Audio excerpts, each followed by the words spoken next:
സല്ലല്ലാഹു അലാ മുഹമ്മദ് സല്ലല്ലാഹു അലൈഹി വസല്ലം സല്ലല്ലാഹു.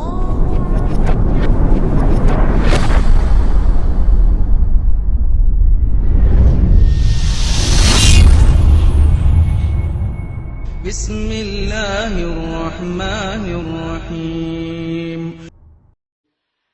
അപ്പോ ഈ ഭയാനകരമായ രംഗത്തെ അല്ലാഹുവിന്റെ റസൂൽ സല്ലല്ലാഹു അലൈഹി വസല്ലം തങ്ങൾ വിശദീകരിക്കുമ്പോ പൊട്ടിക്കരഞ്ഞുകൊണ്ട് അബൂബക്കർ സിദ്ദീഖ് റളിയല്ലാഹു അൻഹു ചോദിക്കുകയാ, പലപ്പോഴും നമസ്കാരത്തിൽ ഫാത്തിഹ ഓതുമ്പോ മാലിക് യൗമിദ്ദീനെത്തിയാ പിന്നെ ശബ്ദമിടറുകയാ, അല്ലാഹു പരലോകത്തിന്റെ പ്രതിഫല ദിവസത്തിന്റെ ഉടമസ്ഥൻ എന്നർത്ഥം വരുന്ന ഫാത്തിഹയുടെ ഭാഗമെത്തുമ്പോ തളർന്നു പോകുന്ന അബൂബക്കർ സിദ്ദീഖ് റളിയല്ലാഹു അൻഹു പരലോകത്തിന്റെ കണ്ണീരിൽ കുളിച്ച വാത് കേട്ടിട്ട് മുത്തുനബിയോട് നിറകണ്ണുകളോടെ ചോദിക്കുന്നു, വമൻ നജാ യാ റസൂലല്ലാഹ്, നബിയെ രക്ഷപ്പെടാൻ വല്ല വഴിയുണ്ടോ, നബിയെ രക്ഷപ്പെടാൻ വല്ല വഴിയുണ്ടോ നബിയെ. അല്ലാഹുവിന്റെ റസൂൽ അബൂബക്കർ സിദ്ദീഖ് റളിയല്ലാഹു അൻഹുവിനോട് പറയുകയാണ്, ഒരുവിധം അല്ലാഹു പറഞ്ഞ ഇബാദത്തുകളും അമലുകളും ചെയ്ത് ജീവിച്ചവർക്ക് ഞാൻ പറയുന്ന രണ്ട് വഴിയിലൂടെ അള്ളാന്റെ പരലോകത്തെ കണ്ണീര് ഒഴിവാക്കാൻ കഴിയുമെന്ന് ആരംഭ റസൂല് പറഞ്ഞു കൊടുക്കുകയാണ്. ഒന്നാമത് അള്ളാഹു തന്നെ നബിതങ്ങളോട് പറഞ്ഞതാണ്, ഇദാ ഖാഫനി ഫിദ്ദുനിയാ അമിൻഹു യൗമൽ ഖിയാമ. ഒന്നാമത്തെ വഴിയെന്താ? ദുനിയാവിൽ എന്നെ ആരെങ്കിലും ഭയന്നാൽ അമിൻഹു യൗമൽ ഖിയാമ, ഖിയാമത്ത് നാളിൽ അവൻ പൂർണ്ണ സുരക്ഷിതനാണ് എന്ന് നബിയേ നിങ്ങൾ പറഞ്ഞു കൊടുക്കുക. ദുനിയാവിൽ അല്ലാഹുവിനെ ഭയന്നാൽ എന്ന് പറഞ്ഞാൽ പള്ളിക്കകത്ത് കയറുമ്പോ മാത്രം ഒരു ഭയം, പള്ളിക്കകത്ത് കയറുമ്പോൾ മാത്രം ഒരു തഖ്വ, നിസ്കാരം കഴിഞ്ഞ് ഇറങ്ങിയ ഉടനെ നാട്ടിലെ കമ്മിറ്റിക്കാരെയും ആലിമീങ്ങളെയും മുഴുവനും തെറിവിളിച്ച് ആക്ഷേപിച്ച് പച്ച മാംസം കൊത്തി ഞുറുക്കി കഴിക്കുന്നു, കല്യാണം മുടക്കുന്നു, മോശത്തരങ്ങൾ വൃത്തികേടുകൾ മാത്രം ചെയ്യുന്നു. അങ്ങനെ ജീവിക്കുന്ന ഒരു ദുർഗുണം. കച്ചവടം നടത്തുമ്പോൾ അതിൽ ഒരുപാട് കള്ളത്തരങ്ങൾ നടത്തുന്നു, സംസാരിക്കുമ്പോൾ കളവ് പറയുന്നു, പള്ളിക്കകത്ത് കയറുമ്പോൾ മാത്രം ഭയങ്കര തഖ്വയും ദാടിയൊക്കെ തടവി അല്ലാഹു അക്ബർ പറഞ്ഞു. ഇതൊരു കള്ളത്തരമാണ്, ഈ ഒരു ഭയമല്ല. അള്ളാഹുവിനെ ഭയക്കേണ്ടത് മുഴുവനും ജീവിതത്തിന്റെ എല്ലാ മേഖലയിലും. എവിടെയാണോ അവിടെ, നീ എവിടെയാണോ അവിടെ, വാത് പറയാണോ അവിടെ, വാത് കേൾക്കുകയാണോ അവിടെ, യാത്ര ചെയ്യാണോ അവിടെ, നിസ്കരിക്കുകയാണോ അവിടെ, കച്ചവടം നടത്തുകയാണോ അവിടെ, വിവാഹം നടത്തുകയാണോ അവിടെ, കുടുംബജീവിതമാണോ അവിടെ, എല്ലാ ഭാഗത്തും ഇന്നി അഖാഫുല്ലാഹ്, അങ്ങനെ ഭയന്ന് അള്ളാഹുവിനെ ഭയന്ന് ആ ഭയപ്പാടിന്റെ കണ്ണുനീർ തുള്ളികളുടെ അടയാളം നിന്റെ മുഖത്ത് വന്നാൽ അവര് പരലോകത്ത് നിലവിളിക്കണ്ട നബിയേ. സിദ്ദീഖുനൽ അക്ബർ പെരുത്തു കരഞ്ഞതാ, ഓതുന്ന നേരം കരകവിഞ്ഞൊഴുകുന്നതാ. അബൂബക്കർ സിദ്ദീഖ് റളിയല്ലാഹു അൻഹു ഖുർആൻ ഓതുമ്പോ കരയാതിരുന്നിട്ടില്ല. അതുപോലെ ഫത്തുഹുൽ മൗസിലി കരയുന്നതാ, കണ്ണിന്റെ നീരിൽ രക്തവും കലരുന്നതാ. ഫത്തുഹുൽ മൗസിലി റളിയല്ലാഹു അൻഹു കരഞ്ഞ് കണ്ണിൽ നിന്ന് രക്തമൊഴുകിയെന്ന് ചരിത്രം പറയുന്നു. അല്ലാഹുവേ, അല്ലാഹുവിന്റെ പരലോകത്തെ ഓർത്തുകൊണ്ട് കരയുക. അബൂബക്കർ സിദ്ദീഖ് റളിയല്ലാഹു അൻഹുവിനോട് നബി തങ്ങൾ പറയുന്ന, അബൂബക്കറേ, ഇനി ഒരു ദിക്റാണ്. ആ ദിക്ർ ജീവിതത്തിന്റെ പ്രധാനപ്പെട്ട സമയത്തൊക്കെ അനേകം പ്രാവശ്യം നല്ല ഈമാനോടെ കരുത്തോടെ കഴിവോടെ ചൊല്ലിയ അല്ലാഹുവിന്റെ പരലോകത്ത് രക്ഷപ്പെടാൻ പറ്റുന്നതാണ്. ആ ദിക്റിന്റെ ചെറുപ്പുളശ്ശേരിയിൽ വന്ന മുഴുവൻ മുഅ്മിനീങ്ങൾക്ക് വേണ്ടി ഞാൻ സമർപ്പിക്കുകയാ. ചൊല്ലിക്കോ പ്രിയപ്പെട്ടവരെ, അതും ചൊല്ലി സ്വലാത്തും ചൊല്ലി നമുക്ക് ദുആരക്കണം. അല്ലാഹുവിന്റെ റസൂല് പറഞ്ഞു കൊടുത്തു, യാദൽ ജലാലി വൽ ഇക്റാം അമിത്നാ അലാ ദീനിൽ ഇസ്ലാം. അബൂബക്കർ സിദ്ദീഖ് റളിയല്ലാഹു അൻഹു മുതൽ പിന്നെ ലോകത്തിരുന്ന് വിട പറയുന്ന സമയം വരെ തന്റെ ജീവിതത്തിൽ ഒരു സെക്കൻഡ് പോലും പിന്നെ ആ ദുആ മറന്നു പോയിട്ടില്ല.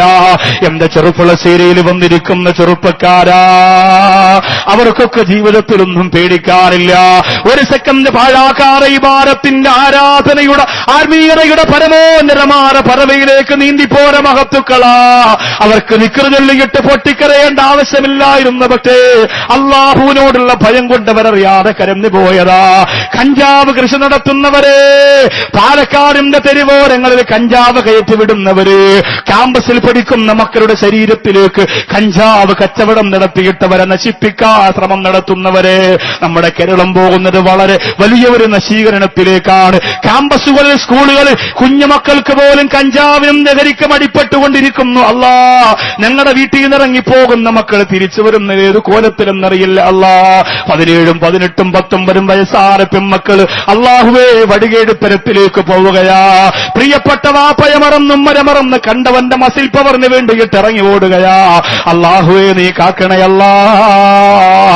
എന്റെ ചെറുപ്പളശ്ശേരിയിൽ തടിച്ചുകൂടിയ ജനസാഗരത്തിനോട് പറയുകയാ, ഇതല്ലാഹുവിന്റെ സ്വർഗത്തിന്റെ വേദിയാ. ഇവിടെ തീരുമാനമെടുത്താൽ അല്ലാഹുവിന്റെ പൊരുത്തമുണ്ടാകും. പൊന്നുമോനെ, ഇനി എനിക്ക് കള്ള് വേണ്ടാന്ന് പറയടാ, വേണ്ടാന്ന് പറയടാ. റസൂലുള്ള വേണ്ടെന്ന് പറഞ്ഞതിന് വേണമെന്ന് വാശി പിടിച്ചാ പിന്നെ പൊട്ടിക്കരയേണ്ടി വരും. മോനെ, എനിക്ക് വ്യഭിചാരം വേണ്ട, എനിക്ക് ഹറാം വേണ്ട, എനിക്ക് പലിശ വേണ്ട. ഏറ്റവും നല്ല ശക്തമായ തീരുമാനമെടുക്കണം ചെറുപ്പക്കാരാ. എന്റെ പ്രിയപ്പെട്ട പൊന്നുമോനെ, അള്ളാന്റെ പൊരുത്തം കിട്ടി മരിക്കണ്ടേ പൊന്നുമോനെ. അല്ലാഹു എന്ന സുന്ദരിയാര മണവറയിലെ മണവാട്ടിയെ കാലുകൊണ്ട് തട്ടിയിറന്നിട്ട് എനിക്കെന്റെ റസൂലാവലെന്ന് പറഞ്ഞ് ഇറങ്ങി ഓടിയെങ്കില് നീ എന്തിനെയാണടാ അള്ളാന്റെ ഇതിന് വേണ്ടി തട്ടിമാറ്റിയത്? കേവലം നിന്റെ അടുത്ത് നടക്കുന്ന പൂരത്തിന് വേണ്ടി അള്ളാനെ മറക്കുന്നവനല്ലേ? ഒരു പെണ്ണിന്റെ ചുണ്ടിലെ ചുമന്ന ലിപ്സ്റ്റിക് കാണുമ്പോ പടച്ചോനെ മറക്കുന്ന നാണം കെട്ട നട്ടലില്ലാത്ത സംസ്കാരമില്ലാതെ ജീവിക്കുന്നവര് എങ്ങനാണ് പൊന്നുമോനെ നമ്മൾ സഹദറിയല്ലാവുന്നവനോട് തല്ലാന്റെ സ്വർഗത്തിൽ പോകാൻ കുറിക്കുക? എന്റെ പ്രിയപ്പെട്ട ചെറുപ്പക്കാരോട് പറയാ, ഞാൻ പറഞ്ഞതുകൊണ്ട് ആർക്കും വേദന വരല്ലേ? എന്ത് കാര്യമോർത്ത് നിങ്ങൾ വേദനിച്ചിട്ട് കാര്യമില്ല. ഞാൻ മരണപ്പെട്ടു പോയാലെടുത്ത ആൾ വരുന്നു, അവര് മരണപ്പെട്ടാലെടുത്ത ആൾ വരുന്നു. അവരവരുടെ ജീവിതത്തെക്കുറിച്ചാണ് അല്ലാഹു ചോദ്യം ചെയ്യുന്നത്. ചെറുപ്പളശ്ശേരിയിൽ വന്ന് പ്രിയപ്പെട്ട പെങ്ങളെ, ആഭാസത്തിന്റെ ഏറ്റവും വലിയ വഴിയിലേക്ക് കാലെടുത്ത് വെക്കുന്ന സീരിയൽ നടികൾ കരയുമ്പോ നിനക്ക് എങ്ങനെ കരയാൻ തോന്നുന്നു പെങ്ങളെ? നീ ഒരു ശവമാണോ? തലച്ചോറ് നഷ്ടപ്പെട്ടവളാണോ? ചിന്തിക്കാൻ കഴിയാത്തവളാണോ? എന്റെ ചെറുപ്പക്കാരാ, നിനക്ക് അല്ലാഹു ബുദ്ധി തന്നില്ലേ പൊന്നുമോനെ? എന്തിനാണടാ പൈസ കൊടുത്ത് വിഷം വാങ്ങി ശരീരത്ത് കുത്തിവെച്ച് നരകം വാങ്ങുന്നത്? ദുനിയാവും ആഖിറവും പോയില്ലേ? എന്ത് സുഖമാ പൊന്നുമോനെ നിനക്കുള്ളത്, എന്ത് സുഖമാ പൊന്നുമോനെ നിനക്കുള്ളത്. അതുകൊണ്ട് അല്ലാഹുവിന്റെ കോടതിയിൽ വിജയശ്രീലാളിതരായി മാറാ. എന്റെ പ്രിയപ്പെട്ട ഉമ്മത്തേ, ഒരുമ്മ പറ്റ മക്കളെ പോലെ വരിക. യാ വൈലനാമം ബാസന മിമ്മർഖദിനാഹാറാ മാ വഅദ റഹ്മാനു വസദഖൽ മുർസലൂ. ഖബറിന്റെ അകത്തിൽ എഴുന്നേൽക്കുന്ന ദിക്ക് കാണുമ്പോ പടച്ചോനെ മറക്കുന്ന നാണം കെട്ട നട്ടലില്ലാത്ത സംസ്കാരമില്ലാതെ ജീവിക്കുന്നവര് എങ്ങനാണ് പൊന്നുമോനെ നമ്മൾ സഹദറിയല്ലാവുന്നവനോട് തല്ലാന്റെ സ്വർഗത്തിൽ പോകാൻ കുറിക്കുക?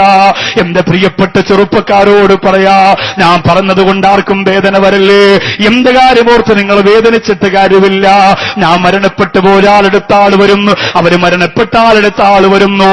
അവരവരുടെ ജീവിതത്തെക്കുറിച്ചാണുള്ള ചോദ്യം ചെയ്യുന്നത്.